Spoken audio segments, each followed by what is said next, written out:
B positive news की खास प्रस्तुति इनसाइड स्टोरी में आपका स्वागत है। आज इनसाइड स्टोरी कांग्रेस, भाजपा और इनेलो के राजनीतिक कार्यक्रमों पर। जी हाँ, कांग्रेस का इंडिया गठबंधन, आम आदमी पार्टी, इनेलो के अभय सिंह चौटाला और भाजपा के नवीन जिंदल इन दोनों चुनावी प्रचार में जुटे हुए हैं। तीनों का प्रचार करने का तरीका कुछ अलग सा है।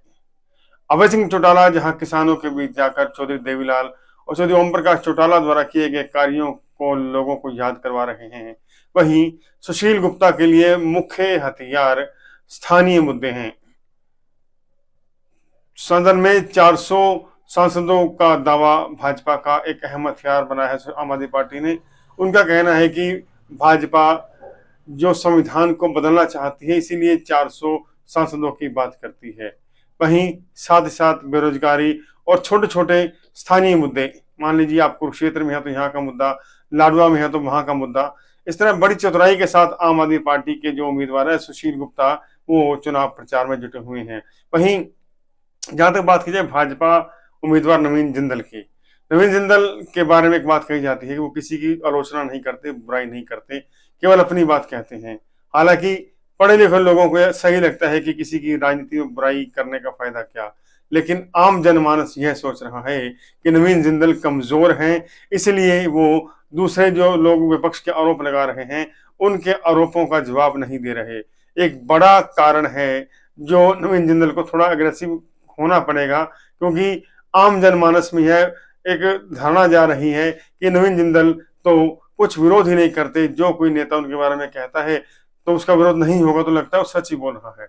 लेकिन नवीन जिंदल का अपना काम करने का स्टाइल है, अपनी उनकी रणनीति है, लेकिन थोड़ा सा अग्रेसिव उन्हें होना ही चाहिए, क्योंकि बिल्कुल आप शिथिल होकर बैठे या जो आपके विरोधी हैं वो आप पर जो अटैक करे उसका काउंटर अटैक नहीं करेंगे तो लोग यही सोचेंगे कि नवीन जिंदल के बारे में जो कहा जा रहा है वो सही है।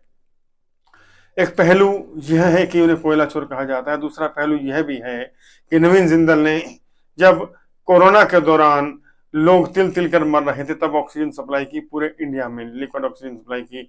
उसके बाद जब केदारनाथ की त्रासदी आई तो उन्होंने अपने दोनों हेलीकॉप्टर्स वहां पर केदारनाथ में लोगों को लिफ्ट करने के लिए लगा दिए और करीब 600 लोगों की बहुमूल्य जान इंद्र जो नवीन जिंदल के जो हेलीकॉप्टर्स थे उनके कारण बच पाई।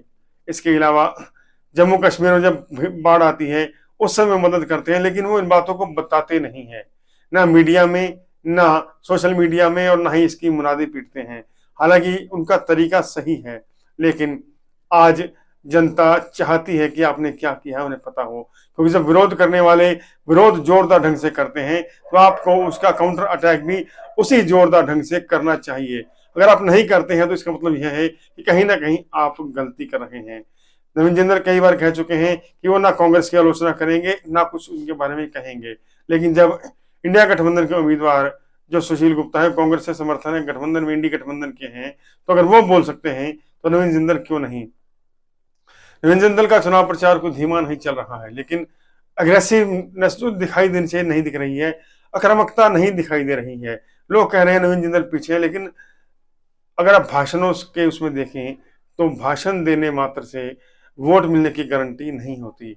शायद नवीन जिंदल की जो टीम है या भाजपा का जो थिंक टैंक है वो सोच रहा है कि नवीन जिंदल धीरे धीरे स्टेप बाय स्टेप आगे बढ़े, लेकिन राजनीति में एक बड़ा उदाहरण है इंडियन नेशनल लोकदल। अभय सिंह चौटाला का रुख आक्रामक रहता है, उनका बड़ा सीधा हमला होता है इंडी गठबंधन और भाजपा पर। कहते हैं इंडी गठबंधन के बारे में कि जो कहते हैं कि वोट काटू, वोट काटू, इंडी गठबंधन के उम्मीदवार सुशील गुप्ता हैं। उन्हें कहने से कोई गुरेज नहीं है, ना शर्माते हैं ना घबराते हैं कि 6 लाख वोटों के समर्थन वाले उम्मीदवार को 60,000 वोट वाला वोट काटू कहता है। देखिए, जो स्टाइल अभय सिंह चौटाला का चुनाव प्रचार करने का है वो स्टाइल गलत नहीं है, आक्रामकता है। अगर आप आक्रामकता का जवाब आक्रामकता से देंगे तो एक को तो चुप होना ही होगा, लेकिन अगर आप बोलते रहें और मैं चुप रहूं तो लोग सोचेंगे कि बार बार ये बात कही जा रही है तो कुछ ना कुछ तो होगा ही। नवीन जिंदल का जो चुनाव कमान संभाली है सुभाष सुधा ने संभाली है, माफ कीजिएगा, सुभाष सुधा राज्य मंत्री उन्होंने संभाली हुई है, और सुभाष सुधा एक मंजे हुए राजनीतिज्ञ हैं। यूनिवर्सिटी कॉलेज की राजनीति से लेकर विधानसभा में 2 बार विधायक और अब मंत्री तक का सफर तय करने में उन्होंने काफी मेहनत की है। सुभाष सुधा किसी नेता या बड़े अभिनेता या किसी बड़े सेलिब्रिटी के घर पैदा नहीं हुए, बल्कि उन्होंने खुद संघर्ष करके, मेहनत करके और अपने जीवन का बहुमूल्य समय जन सेवा को देकर राजनीति में मुकाम पाया है। सुभाष सुधा के बारे में कहा जाता है कि वो वोटर की नब्ज और उनकी शक्ल देखकर बता सकते हैं कि वोट कहाँ जाने वाला है, माहौल बताने वाले हैं।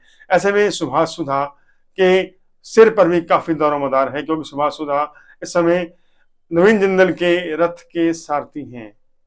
महाभारत के इस राजनीतिक रण में अगर नवीन जिंदल अर्जुन बने हैं, तो उनके सारथी कृष्ण के रूप में आगे तो सुभाष सुधा ही हैं। सुभाष सुधा उन्हें किस तरह मत देंगे, किस तरह उन्हें सलाह देंगे और कितना उस सलाह पर नवीन जिंदल एग्री होंगे, उस सलाह को कितना मानेंगे, ये समय बताएगा। लेकिन फिलहाल एक सलाह जो जनमानस में बात निकल कर सामने आ रही है कि नवीन जिंदल को थोड़ा और अग्रेसिव होना होगा और नवीन जिंदल जो आक्रामक उन पर आरोप लगते हैं, उनका कम से कम जवाब देना तो शुरू करें। केवल यह कहना कि मैं विरोधियों के बारे में कुछ नहीं बोलूंगा, इससे काम चलने वाला नहीं है। जनता सफाई चाहती है, जनता जवाब चाहती है जो उस पर आप पर आरोप लग रहे हैं। और अगर आप आरोप नहीं देंगे, चुप रहेंगे, तो जनता के मन में शंका और संदेह होना वाजिब है। आज के लिए इतना ही, कल फिर मिलेंगे। जय हिंद।